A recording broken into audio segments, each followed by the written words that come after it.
Hi everybody. My name is Ryan, and I just wanted to share a little bit about I don't know, strategies on setting up collections and collecting and pricing and all these types of things that are associated. I know some of you have done and worked around this before and experimented. I think you'll probably find a lot of this information redundant to you, but also maybe there's a piece here or there that might kind of shed light on something new for you. But then also, I think there's a lot of people that haven't set up wallets yet or set up a marketplace, and hopefully you find some help with this. Also, just wanted to let you know that I just like to run this just kind of going through like an object. I like to focus a lot on the Tezos platform. Object's got a lot of unique features on there, and I kind of like to just do it so that if anyone has any questions or anything, just either you can speak up, just raise your hand and let me know, like, oh hey, slow down, or go back and cover over that again, or I have a question regarding that.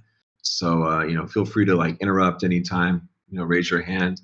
If you feel more comfortable to send a chat or a message in the chat on the right side, go along with that. But basically, I just kind of like to try to do it like freestyle, and maybe people have unique questions for a collection, or something you want to mint, or however it might be. But just feel free to chime in at any time, and I'll kind of just go down the basics. So, all right.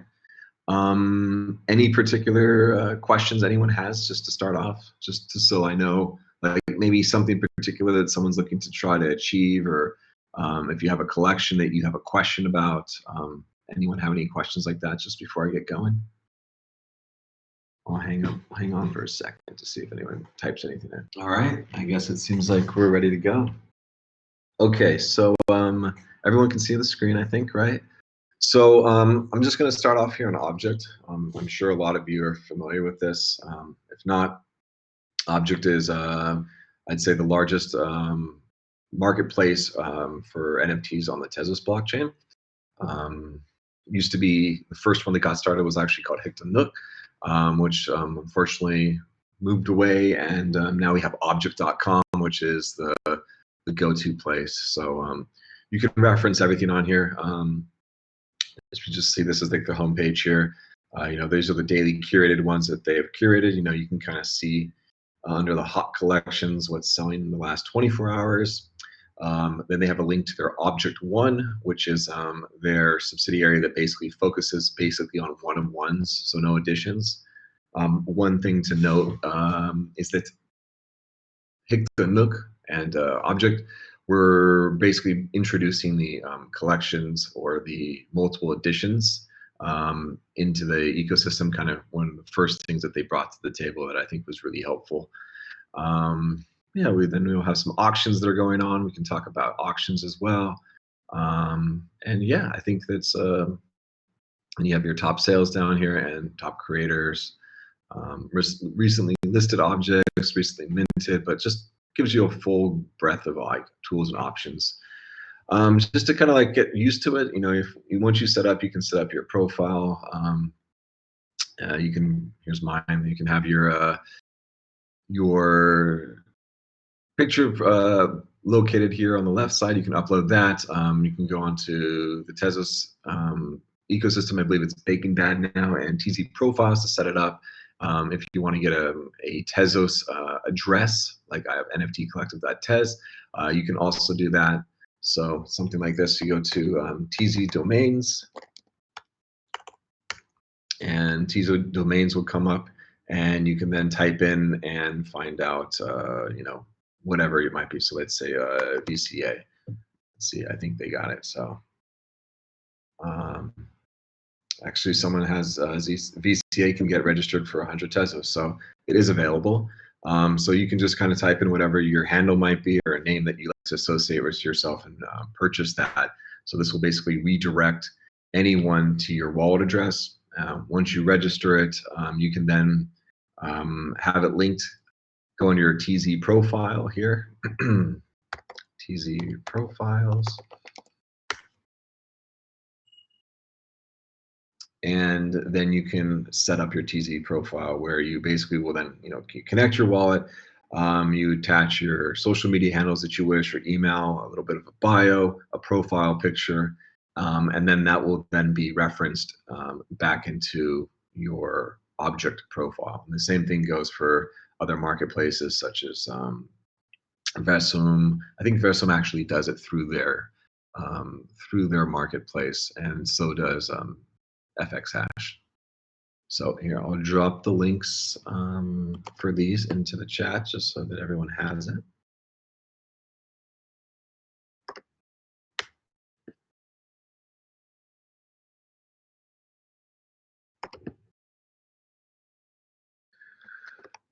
There you go. And the reason I recommend this is just because I think that the idea is that we want to start to try to create like a solid profile that's gonna have trust in your collectors, so that when if you're starting off with a new collection and a potential collector goes to your profile, they see that you spent the time, you set it up profile, you have a URL linked in there, maybe to your Twitter account or any other social, maybe your website. You have a domain name that that relates your wallet to your profile. And I think these are things just to gain trust and you as an artist for new potential collectors. It just shows that you've put the time in to kind of set up your profile, because this is like your forward-facing marketplace that you have within the object.com. I mean, I think that sometimes artists will jump in and they'll start to create a bunch of work. They'll mint some pieces, and then a potential collector might have interest in it, and then goes to the profile and sees that there's absolutely nothing set in, and they're kind of like, oh well, is this person really taking this serious? Is it something that they're looking long term, or are they just kind of experimenting with this and seeing what happens? And I think that it's sometimes good to have it set up before you even start minting, just to have trust or show that you're taking it very serious. All right, so moving on. Any questions about this? I see something here. Become Tia. Okay, yes, exactly. Tia is was replaced by that. I wouldn't say they're exactly the same, but it's not the same people involved. But Tia is like the new Hicton Nook.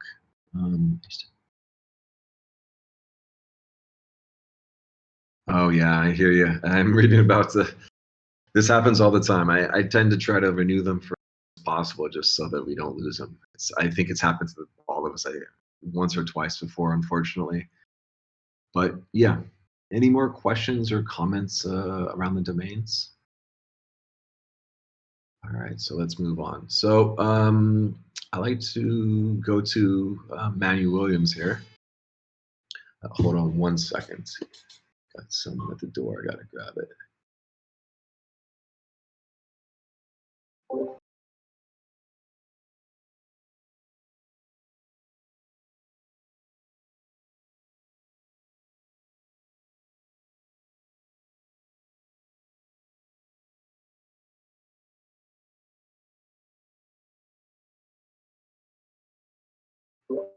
All right, so back to this. Let's look at Manu Williams. So Manu Williams is an artist.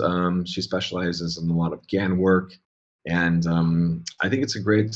She has some great work here, and I like to kind of showcase the journey that she's had through minting. So you can see here on her latest mints, there's a collection called Heartbeats, and then she has a couple other collections. One here called Biosignature, Transitions here, and a few others. But let's go into understand basically how this works here. So when we go to her landing page, it's automatically set up for the newest mints. So you have this drop down here on the right where you can kind of organize things differently depending on offers, prices, history. So the newest or oldest, you can click oldest, and then we're going to see her first piece minted in that ascending order. So you can see here on the top left, it kind of gives you an understanding of how it's sorted. So I can just click that off, and then it will go right back to the default, which is the newest.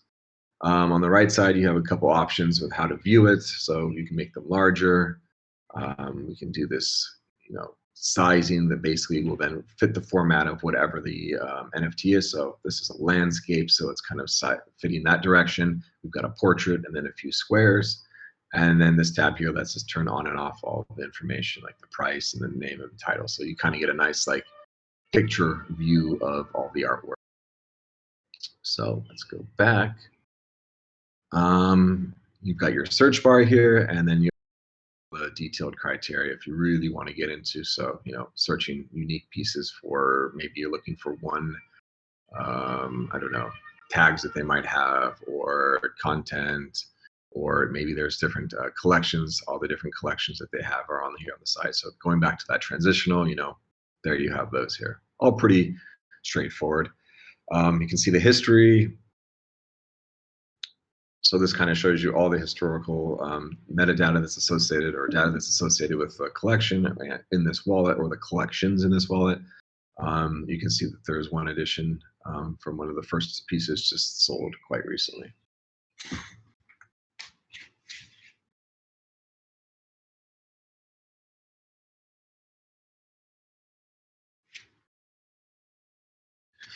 All right, so here's the created tab. Here's the collections tab. And again, we'll see all the different collections. But let's go back to the created. We can go back this way and look at the first piece here. So this Moodscapes, which was, it's a 10-piece collection. Give it a moment here while it loads.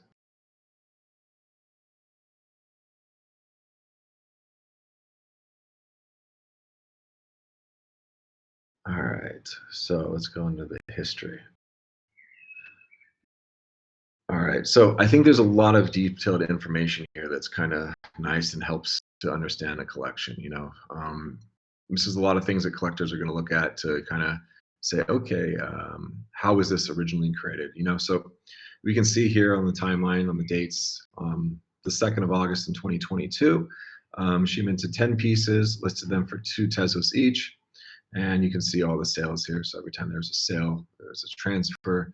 And then you can kind of see how that developed as time went by. So after the first 10 pieces were sold out, some people started to list those. Someone made an offer here. That offer was accepted, and the same thing went on as in the 27th of June. So just recently, another piece was sold for 5 Tezos. So you kind of see the history of the collection of that piece and understand where the interest lies amongst other collectors. A lot of the times, I like to talk about burning. You'll see that artists will tend to burn artwork sometimes to limit a collection size. Now, I think the burning discussion is it is a burning one. There is a lot of artwork that's out there, and I think sometimes burning can be done multiple ways. One thing is, I'm not a big fan of it when people actually mint a work and burn it. If it's, say, a 1 of 1, or if it's a collection of 5, they burn all 5 pieces.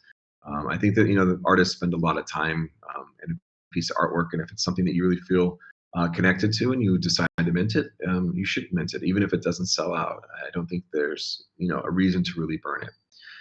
The type of burning that I'm going to get into is the collection size, and you'll see this a lot of the times with particular artists that will release a collection, let's say in 10 pieces, and over a given amount of time, let's say all 10 of those editions don't sell out of that one piece. So sorry, I'll correct myself.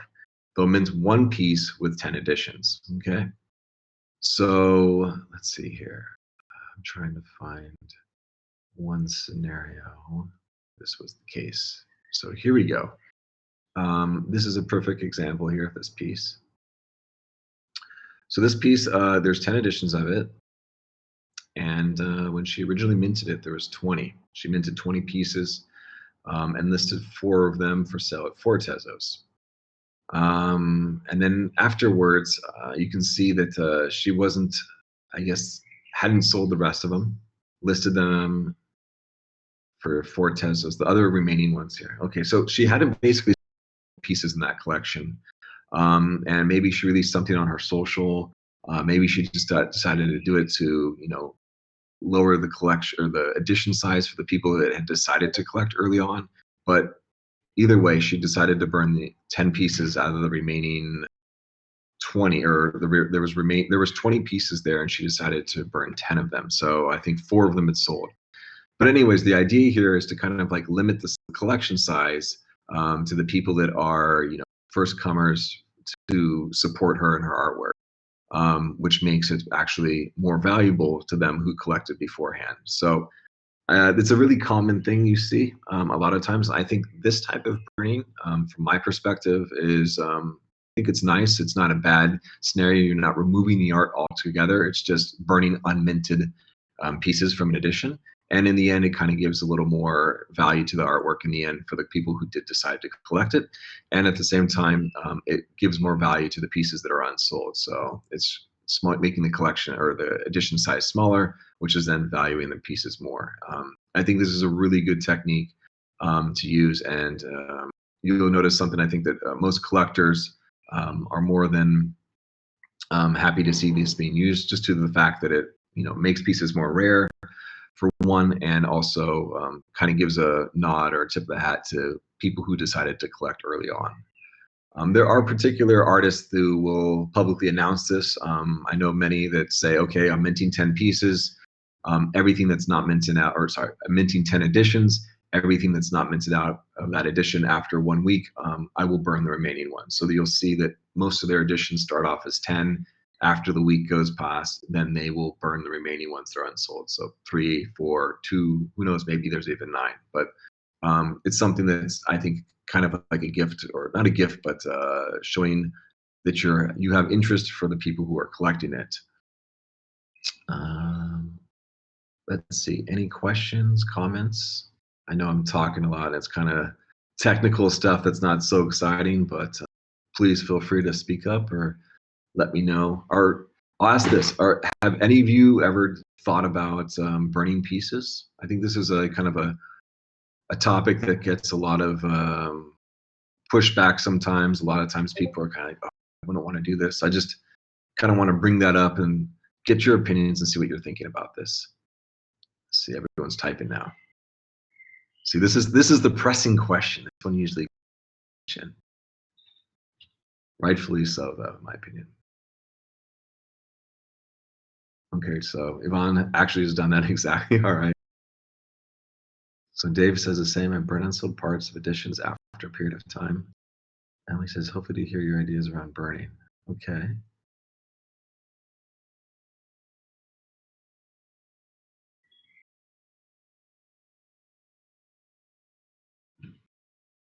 Oh, sorry, can I ask? Yeah, sure. So, for example, if I have a collection with multiple editions, like 10 pieces of multiple editions, and there's one piece with, for example, 6 editions, and none of them is sold. And I always, after some time, I just think, should I burn the entire piece, or just, for example, 5 editions of 6? So or so what do people do in these cases? No, great question, and thank you for that one. I think that there's first off, there's no should do or shouldn't do. I think that this is something that, you know, we're speaking about pieces of artwork that, you know, you've created, or whomever the artist might be, have spent time to, you know, you put passion and, you know, a bunch of blood, sweat, and tears into this. It's not something that you want to just, you know, quote unquote, like digitally rip it up and remove it from the blockchain, or your collection.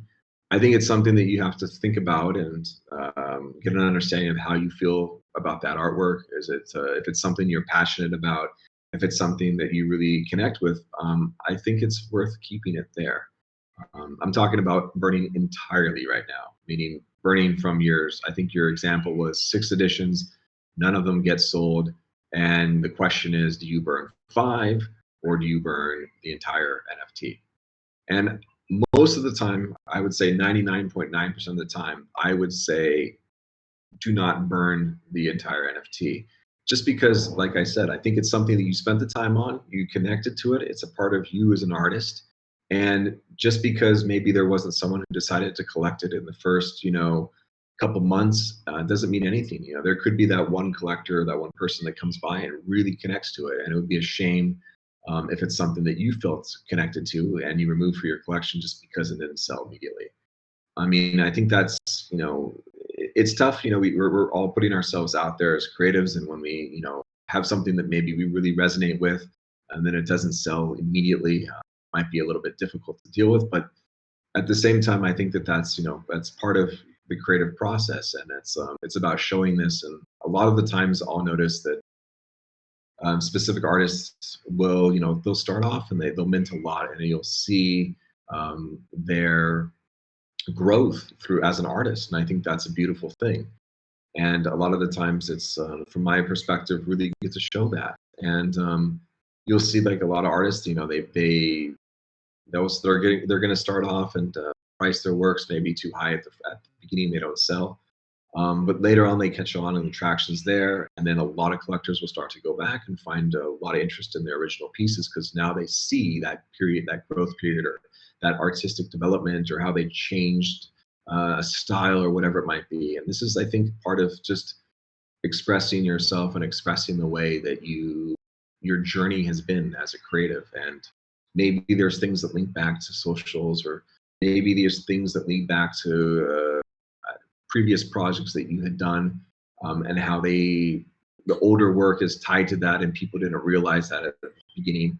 And I think that's the beauty of blockchain, and it gives us the ability to kind of like tie the narrative together to our body of work. And maybe all the information isn't there at the beginning. Maybe it's something that's after 3 collections are released, then people start to understand the first collection. Yeah, thank you. Yeah, I hope so every time. And also, can I ask another question about pricing? Yeah, sure. Yeah, so the Tezos has always been really like low price NFT, but since Tezos itself has become really like low, a lot of people are telling that they're going to uh, make their NFT more expensive, like uh, making their prices up. And but do you think it's is it like really happening? Do you see that more artists are making prices more expensive, and collectors would really are they really interested in buying more, not like for 5 Tezos but for 20 or for 15 Tezos? uh, do you see this dynamic? uh, yeah. Yeah, great question. I totally agree with you that there is a good opportunity, or people are understanding and respectful of when prices need to get raised, if they were set beforehand. So say there's a piece of work that you wanted to sell. Let's say it was listed for 10 Tezos, and this was back when, let's say, Tezos was two USD per Tezos. Let's say now the piece is still there, it's unsold, and clearly you want to raise the price back up, so that it reflects something that's more contingent to what the currency is worth. So I think that that's a very valid reason to raise the price, and it shouldn't be something that you wouldn't consider. I mean, like I said, I think a lot of the times, when you do make adjustments in pricing or additions or anything like that, it's also not a bad idea to kind of communicate that with your collectors, which, I would say via social, Twitter, or something like that. Just to post like, hey, limiting. Just want to announce that piece number XYZ, I burnt 10 of the unsold editions, so now it's an edition of only 5 instead of 15. So this kind of helps out a little bit to communicate that. I think the same thing with pricing strategy. Say that you listed a piece for a certain price and you want to go back and change that. It doesn't hurt to mention that. And also it helps to let your, to communicate and engage with your audience again. One other thing that I wanted to mention that you brought up that goes back to pricing is I think that's a really important thing to talk about. And there's a lot of options there as well. I tend to believe that it's always good to kind of price on the lower side and sell out the work than to price it a little too high and probably not have people buying or purchasing the work. A lot of the times it's tough, I think, to start off and have rather high prices, let's say, when maybe you don't have any experience prior to NFTs in any types of creative expression. I don't know if there's like artwork that's been done that's non-NFT that's already been selling, and that's something to take into consideration. But I think these are all the questions we have to ask ourselves when we start minting for the first time. So a lot of the times, like we'll see a lot of artists that are just beginning to start their artistic careers. So, GAN and AI, a lot of people are now starting to use those tools to create. So they will not have been doing any creative artwork of any type beforehand, jump right into setting up an account on Object and maybe placing one of their pieces for sale for quite a large sum, and get a little troubled and be like, oh, why is no one buying my work?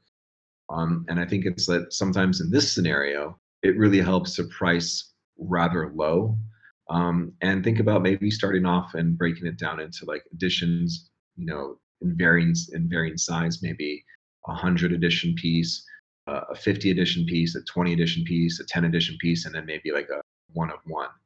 And the beauty about that is it gives collectors of all tiers or the ability to collect your work at their respective price point. So a lot of like larger collectors, I think, will really be looking more at the one-of-ones, and they're willing to pay the premium for that because they know that that's a unique piece.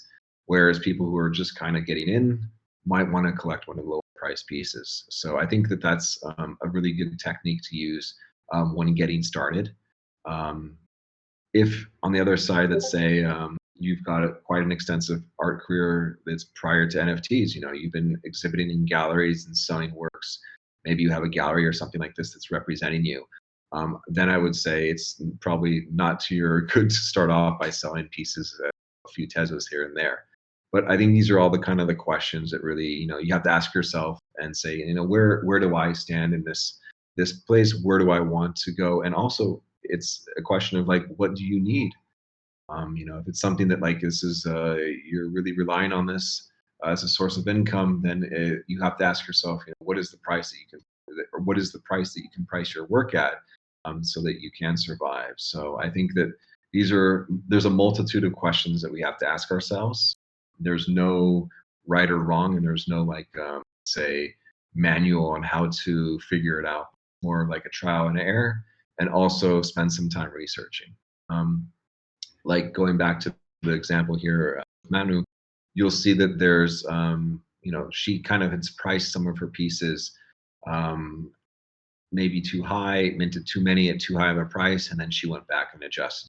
And I think that kind of when you're just getting started, that's not a bad thing. It's not really something that people are going to look down on. It's something that you have to. We're all learning, we're all growing, and it's perfectly normal. So one thing I do want to mention though is the pricing structure for the editions, because I think this is something that's really important. And you'll see here, I can show you a little bit on how you want to have that structured. So let's go back here. So you see that there's multiple pieces here. This is a 10 edition. This is a 5 edition, a 10 edition, one of one here, an edition of 2. So typically, I think a pretty good structure to think about, say, what is a one of one selling for? Let's say that the one of one work here is connected 10. Let's just say, for example, it's sold for 50 Tezos. All right. Then we'd want to kind of work that back and say, well, what would the addition of 5 sell? So if there's 5 pieces and each one sells for 10 tezos, then that's pretty much the same price as the one of one.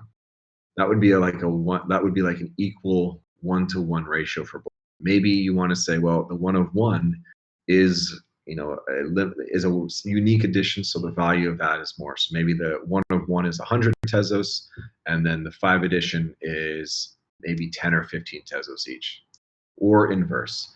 Maybe you want to make this more available for the one of one, so you've priced this at 50, but then you priced each edition for the 5 at 15. It's totally up to you to decide where you want to put the value, but I think that there needs to be a structure that makes sense amongst your collections. So let's say you're going to release 3 pieces. If you want the one of one to be the most expensive and the most valuable in terms of pricing strategy, make sure that the 5 edition and the 10 and the 20 edition follow that same pricing structure. I don't it doesn't help to do an edition of 100 where you're selling them each for, let's say 100 tezos, and then have one of one that's selling for 50 tezos.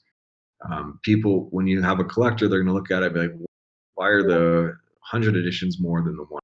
I mean, if there's a reason behind it, maybe the one of sketch and the 100 edition is like each one is unique somehow, or maybe either the buyer is going to get a signed piece from you. If that's the reason, that makes sense. But I think that it's the pricing strategy. If they're all somewhat from the same collection, on an equal level, it needs to be considered so that it shows that you have your pricing strategy set up properly. So we can really talk a lot about the pricing structure. Maybe some of you guys have examples or some questions or have played with this before.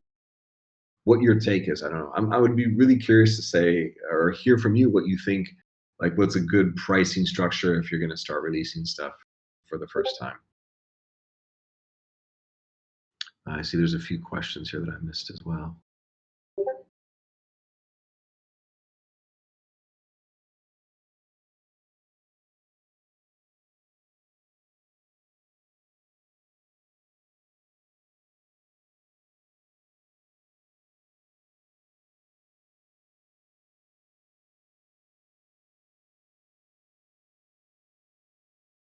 Great. Seems like this is helping out for you a bit, Elon.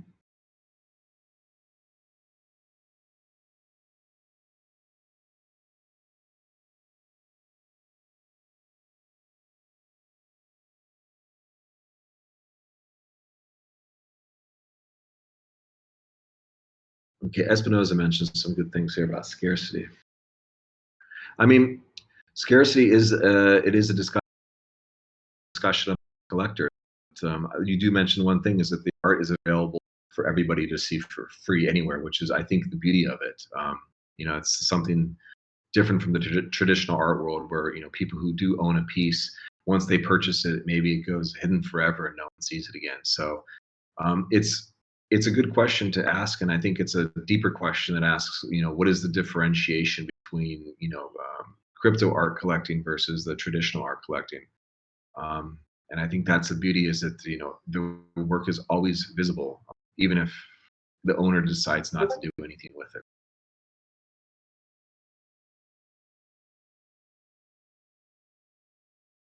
From my experience, I would say that creating multiple editions and make it lower prices were really isn't something that really helped me selling more. I feel my one-on-one pieces would sell more, I think. And at this point, I really question the necessity of creating many pieces or many editions of the piece, because right now dynamic has changed so much, and it is really slow. I don't know, maybe I think like 1 year ago it was more reasonable to create multiple editions, because many artists were supporting each other and many new collectors come into place with different with different wallets. But right now it seems so slow that I don't know. It just feels sometimes that it's better to create just a one-on-one piece, and yeah, uh, my opinion. No, great topic. I'm kind of queuing up one particular artist, Kubibi, who you probably all have heard of before. He's a Japanese artist that does some pretty fun stuff. Yes, so going back to your discussion, one of one's working out better than it did. I think they kind of complement each other. I think that sometimes one of one's help, like we mentioned earlier about having a piece of art that's available to like a larger collector that maybe wants to just collect one of ones, which, like you said, tends to work out better for you. But at the same time, I think that once artists are getting more established, collections have a great ability then to continue to draw people into your world or your artwork or your creativity. I see editions really help out a lot in terms of like getting your art out there. I think having editions is also kind of helpful sometimes just when getting started, even if they're priced very low. I mean, we'll see even very big name artists still pricing editions. They'll do like 1,000 piece edition for maybe like half a tez or something like that. And I think that this just helps to just kind of get their artwork out to people who really do connect with it, but maybe don't have the money to afford a larger or smaller edition piece. So that's something that's really good, and especially I think it's not to be overlooked when you're just getting started. It does help to try to get your artwork out there. And if it's something that maybe people are a little hesitant to spend more on a one of one, but half a tez or 0.1 tez or something like that, is they are like, oh, this is great art, I'm happy to collect it, and start collecting. I think that's a great opportunity as well that you probably don't want to miss out on. So going back again, I want to show Kubibi here and how he handles this as an artist. So this was his first like major collection called Mimizu, and you can see that most of it is one pieces. There's a few additions here and there. There's an 11 piece, but there's 15 pages of NFTs here, and you can notice when they started off, most of them were a few additions here and there. I mean, look at the price that people have this listed as. It's wild now. But so this was their main first collection. I think that the first one-on-one they sold. Let's see what it was. You can go back and check out the history. Seems like the internet is moving pretty slow today. All right, so the original piece was 111 tezos, which back then was probably like $5 or $7 a tezos. Kubibi was an existing artist, creating long before blockchain and object or Cooks and Loop came around. So he was an established artist before. But his one of one pieces now are minimum, I'd say, between 3,000 to 5,000, 6,000 tezos. So, and they go pretty quickly still, even in the bad market that we have right now. But one thing I want to mention is this collection. So you just have named this as well. This is better known as the Leftovers collection. And the leftovers are just like bits and that he decides to mint, that he might have not used, or however, that aren't part of the larger collection. As you can see, the work in this collection is, tends to be a bit more, I don't know how you would call it, larger, I guess, let's say larger scale. And then these are kind of like these little leftover pieces. So with the Leftovers collection, it's always a different. I think maybe once or twice is minted a a single edition, but all of the leftovers are editions. And you can see that the pricing is much more palatable, much more lower than the one-of-ones, which then allows for a lot of collectors can't afford one of this artist's single edition unique pieces, but it gives them the opportunity to collect one of the leftovers. And this is a really popular collection.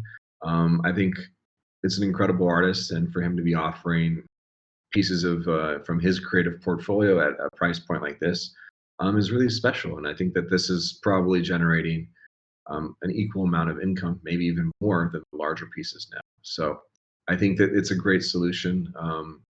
And a great way to reach multiple audiences, and also to grow your interest from other types of collectors.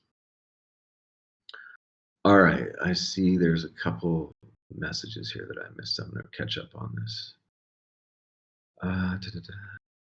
Sash, Ivana,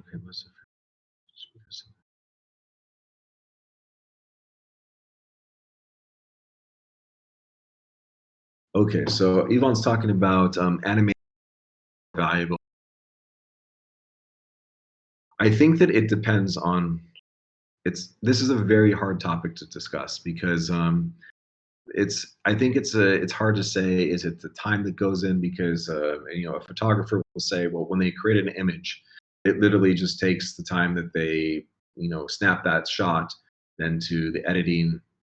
And it's like, it's not about, you're not paying for that time it took to create it. You're paying for the experience, you're paying for the narrative, you're paying for the trip that that person took to that space, you're paying for all of the knowledge that they've gained in their life to have the idea to capture that.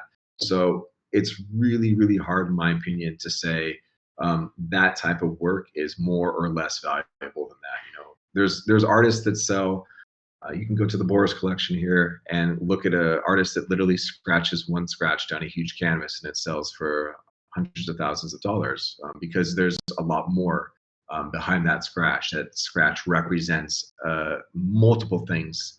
So I think it's about understanding the context of the work, understanding the artist, and understanding that maybe it's not just about that single image and what it represents. Like a great example for that question, I'm going to jump here to Operator.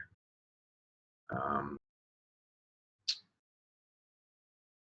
sure you've all heard of Operator. They are a female duo that has some great artwork that they've created. I'm going to jump into the unsigned. And I mean, a lot of people might argue like, okay, these are just people signing their signature on a white piece of paper, and people were paying 200 Teslas for this last 2 months ago. But it's not about just that white signature. It's about the whole entire story that goes behind the unsigned edition or collection.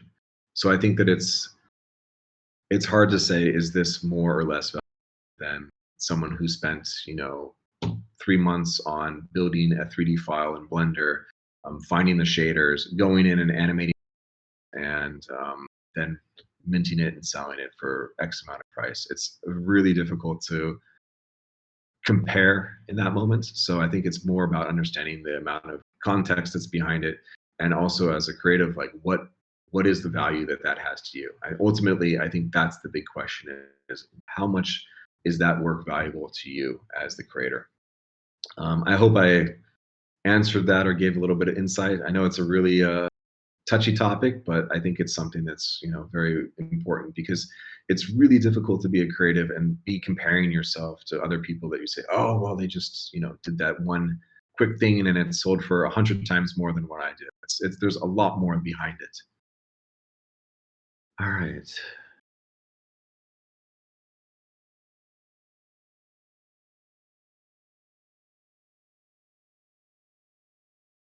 Okay, secondary sales. Do you think it's a good idea to market pieces on secondary? Do you think it's a good idea to buy back own work when it's priced super low by flippers? Okay, good question. Just would love to get insight and secondary, and see you here. Yeah, great to see you too. It's been a while. Hope all is well out in New York. So anyways, going into secondary, I think this is a great question too. I see this often. I do know a lot of artists that do go back and buy their secondary when, you know, it's priced ridiculously low. Maybe that's from their point of view, maybe it's from the community's point of view, whatever it might be. I mean, I don't think I can't really answer that question saying, is it the right thing to do or is it not the right thing to do? I think, again, these are all very sensitive topics, and I think that it's something that ultimately comes up to the artist's decision. You know, if there's a piece that you feel is undervalued and it's something you like to recollect, um, there's nothing on the blockchain that's stopping you from doing that. So um, it's, again, I'd say something that's up to the artist or collector to decide how to deal with that. Um, I think that there's some artists that we've seen in the past that tend to um, put a lot of pieces out there, and then they start to sell them more on secondary. They buy them back and then start to make a habit of doing this. I think that's something that's definitely frowned upon in the space. You know, it's something to take into consideration. I see someone else is starting to type here.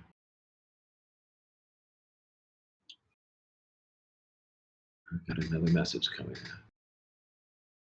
Oh yeah, Emily mentions the leftovers. Yeah, I think the leftovers edition is a really great solution, and it's that whole collection just it ties into the artist's narrative. It's like it really makes sense. It's like these are little leftover pieces from the larger, and it's I think a really hit collection. Let's say. Also, going back into the idea of the leftovers, I think that you know, starting to talk about the creative journey is another way of doing it. A lot of the times, you know, we just tend to the finalized piece, you know, the piece that we've been working on for months and months or whatever it might be. But there was a lot of like incremental steps that we took to get to that space or get to that piece. So I don't think it's a bad idea to start to like talk about the process and maybe mint another collect or, you know, create another collection. It's the process, and have that could potentially be priced lower than the final piece. But it's also now it's a like a looking glass into the story that's surrounding that final piece. You know, maybe the process images people find more interesting than the final piece, and that sells out. But then the interest is, you know, still there because the final piece is what where the outcome came or where you ended as the artist while taking or going through that process, because you can then start to understand talk to, what is it as a creative, what am I doing, is it, am I selling my process or am I selling the product? And I think that's the beauty of blockchain, that we really can use it to be creative and use it as a way to I don't know, distribute a portion of our creative process. There's a lot of artists out there that use the blockchain as a unique way to, and I think that's the beauty that there's so much opportunity out there. There's so many ways to get creative with the blockchain and utilize it in a way that really interacts with the artwork and interacts with your creative process and interacts with the way that you interact with collectors. And I think that the people that are able to sit down and think about this are the ones that are really going to come out and create something unique. All right. If the price will annoy me, but I work on secondary. All right. Why is it frowned upon artists to participate in their own secondary? I don't think it's, when I say it's frowned upon, I think it's frowned upon, for example, let's say that the artist is continually buying up pieces that are available on the secondary market. So like, let's say that you mint, let's use FX Hash for an example. If you're on FX Hash, with a generative art platform, if you go on there and let's say everything is out, and you go back and you buy the entire secondary market for like 1 or 2 tezos, and then you go back and relist the entire secondary market for 100 tezos, you just kind of like artificially pumped your project, which I don't think is the smartest thing. I think that that's kind of what I was talking about was frowned upon. Um, is that answer your question, Espinoza? Exactly, exactly.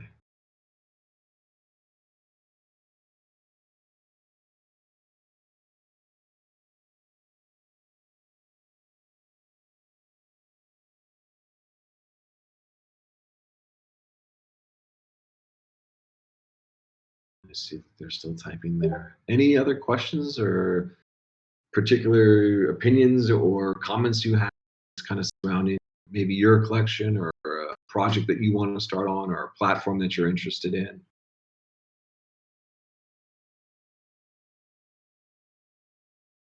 I have another question.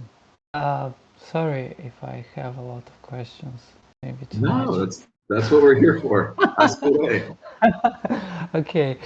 Yeah, I just you were talking about like maybe able to use blockchain and to tell a story of a piece. So lately I was thinking a lot about how to be able to share some information about the collection, but not just minting and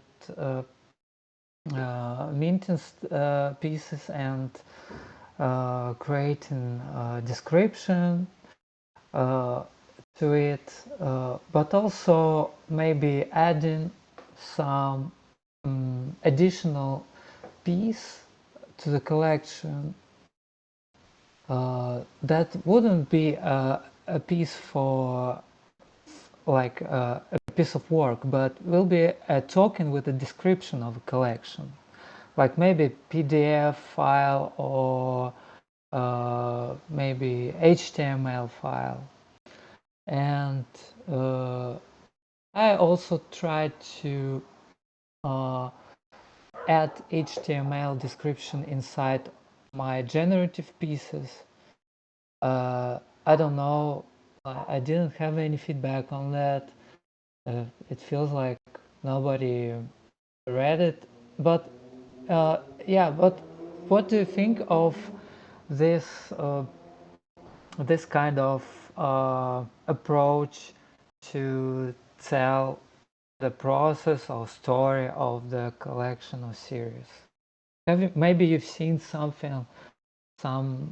examples of this, or maybe you have like, maybe you have ideas. Yeah, thanks. No, sure. I think that any idea that you have how to unique, whether you're embedding HTML into the artwork itself, into the metadata, wherever it might be, I think all these processes are unique, and it's something that adds to whatever the story is that you're associating with your work. Maybe it's leading to another chapter to your project. I mean, there's countless opportunities and scenarios that you can do. And I think that having fun, being creative with it, and trying to use this blockchain technology that we're in to harness your narrative, your body of work is incredibly great. And I think that a lot of collectors will tend to, I don't know, find interest in that. People tend to find more uniqueness, I think, artwork that's created on the blockchain, that's unique to the blockchain in that respect. So there's nothing that I would turn down. I think maybe hiding stuff as well, that links to other stuff that's then part of a larger picture. These are all really great processes or methods or ideas to then surround. So yeah, to answer your question, I think it's a great. Why not? I think as long as you kind of a creative way to tie it into.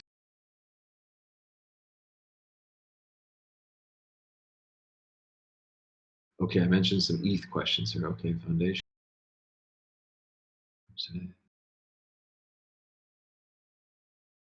Okay, we can go over foundation, no problem. Octagon.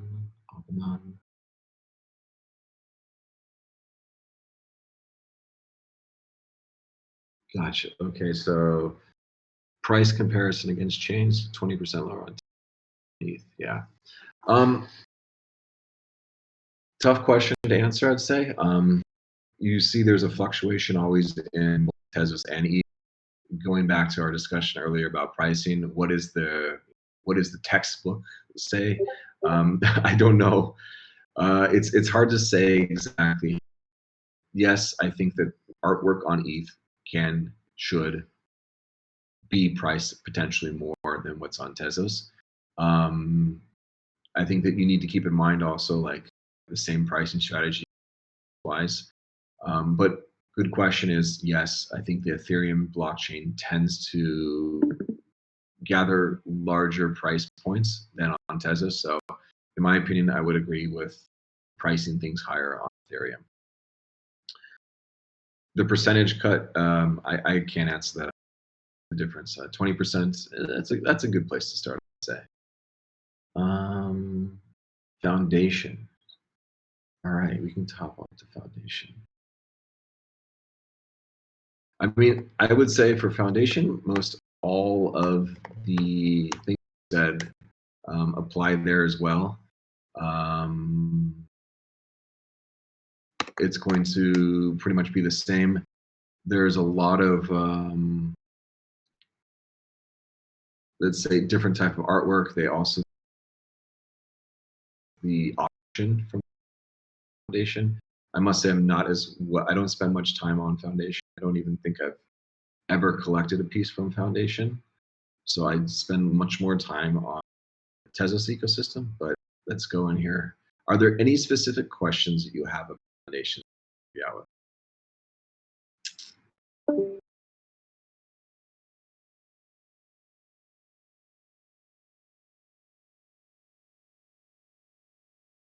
Like, what would you like to know? This is for any particular.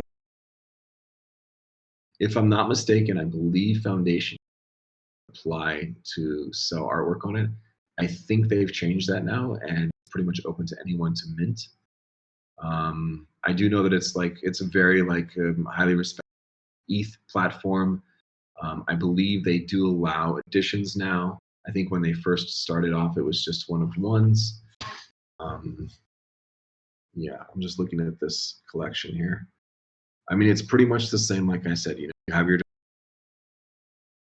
bidding that went on. They usually, from what I remember, foundation had where you set a reserve price, and once somebody bids on that reserve price, it starts a 24-hour auction that then gives other people the ability to bid more than that reserve price. And after the 24-hour window, if no one else has bid on it, then that piece goes to the person who bid the reserve price. I think that every subsequent bid adds another 5 minutes past that 24-hour timer, so it allows people to not just get in at the last minute and bid on that piece. I don't know if that answers everything. Carolina, is there any other question foundation or anybody else for that matter? Or any other of the ETH blockchains? I got a question for y'all. What blockchain do you tend to gravitate toward? ETH or Tezos or Solana, any of these chains, Cardano? Bitcoin, nice. The Pepes. Tez mostly.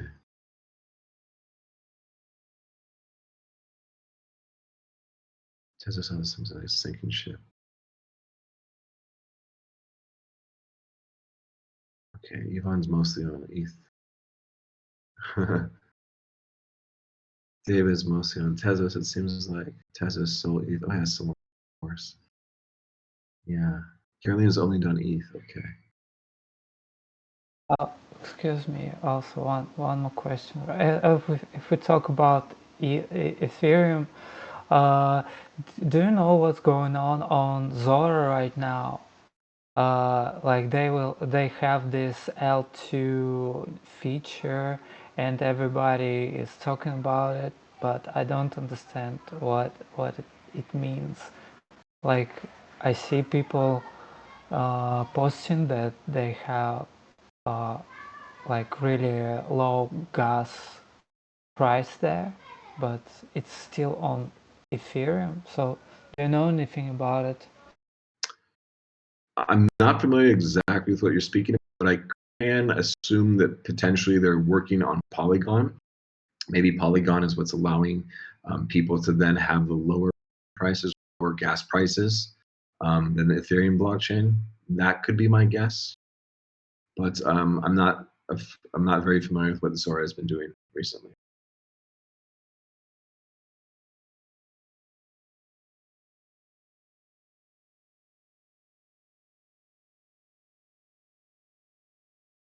So Carolina is saying she finds it hard to get noticed on Foundation, but starting there and feeling I like keeping my work together.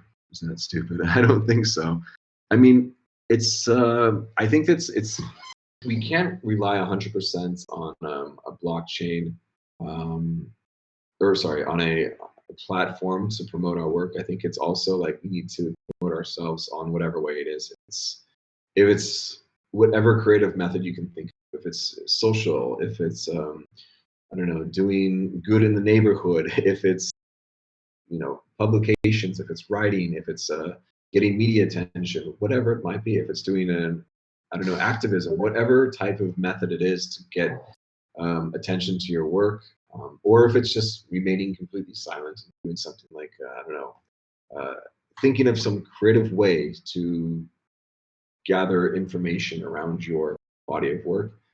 I think that's something that's kind of like up to you as the artist and creative, how to create that narrative around the body of work.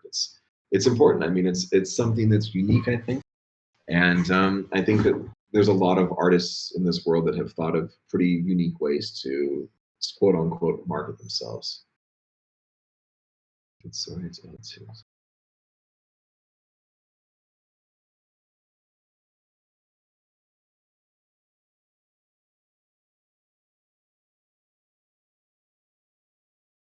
Yeah, I'm guessing that that's my assumption. Although I'm not aware of. That's kind of what it sounds like to me. All right, I feel like we've covered.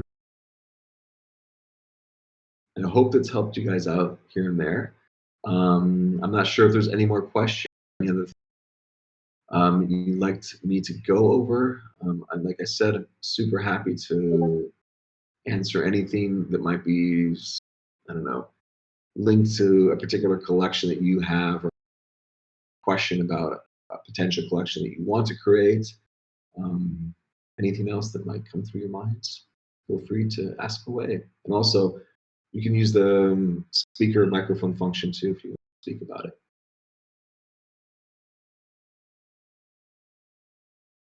Hello, Carolina. Hello. Sorry, I haven't been able to talk until now, but so I'm only on I've only used Foundation and used ETH, but if I was to venture into the Tezos ecosystem, is there a platform that you would recommend me starting on? Is it Object like you were showing, or some other one that is better for someone that's just putting themselves out there on that blockchain for the first time? I think object.com is probably the best. I wouldn't rule out Taya, and I wouldn't rule, but I think that Object tends to get quite a bit of attention.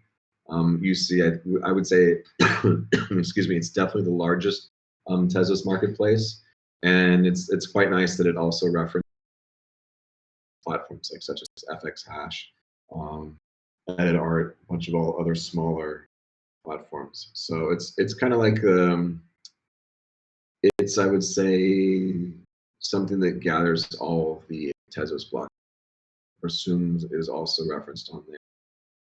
I would say that Taya has more of the, the cult following, I would say, that was associated with Hickton Live back in the days, given the fact that it's much more connected to them. It's much more of this, like,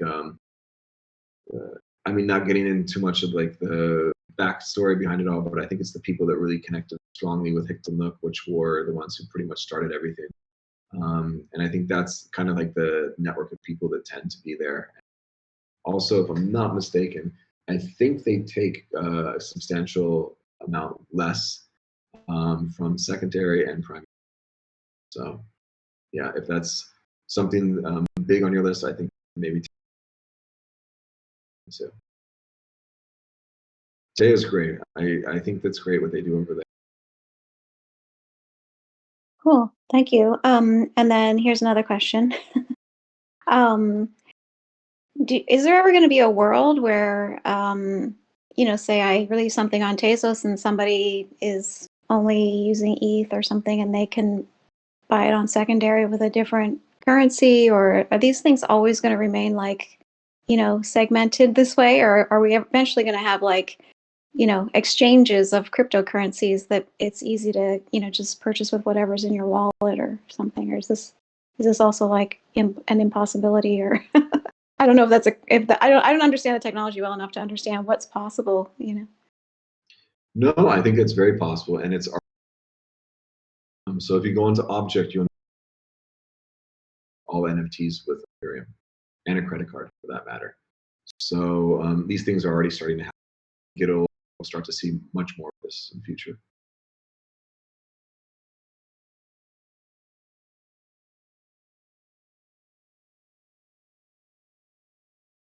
Yeah, I see. So also I have a question about Ethereum and Tezos. So we'll see that we have now layer 2 stuff, and there is a cross blockchain ability to purchase NFTs. So do you think the price difference between two blockchains will somehow moderate in the future to be something more equal, or it will still be different like right now? I mean, I think we would hope so, right? I mean, it would make ultimately what blockchain you mentioned shouldn't determine the price of it. Ultimately, I think it's about the artwork that's being purchased or sold, and that's where the value should not in the currency that it's minted on, the token that it's minted. So I would be hopeful that we do start to see more of this balance between the.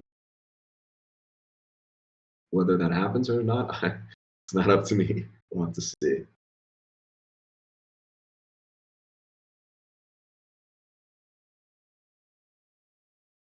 Yep. Good mention also. Thanks, Ivan. Yes. FX hash also, just like Ivan just pointed out, also accept.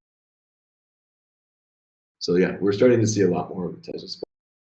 Hopefully, some of the ETH blockchains as well will offer multiple currencies. I mean, a lot of the ETH blockchains already have a lot of Polygon, some Solana, things like this that are already.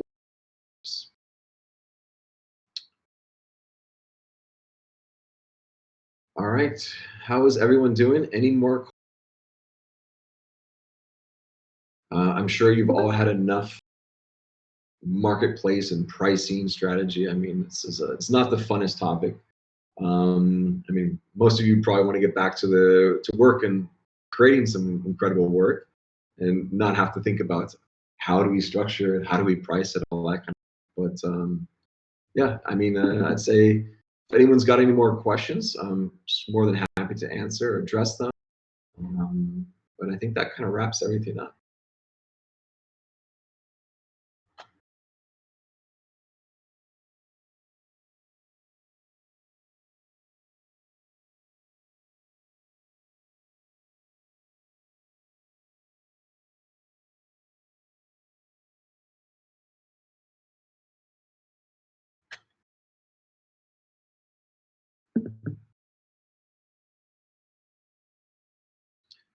All right, then. Well, sounds good. I just want to say thanks, everybody.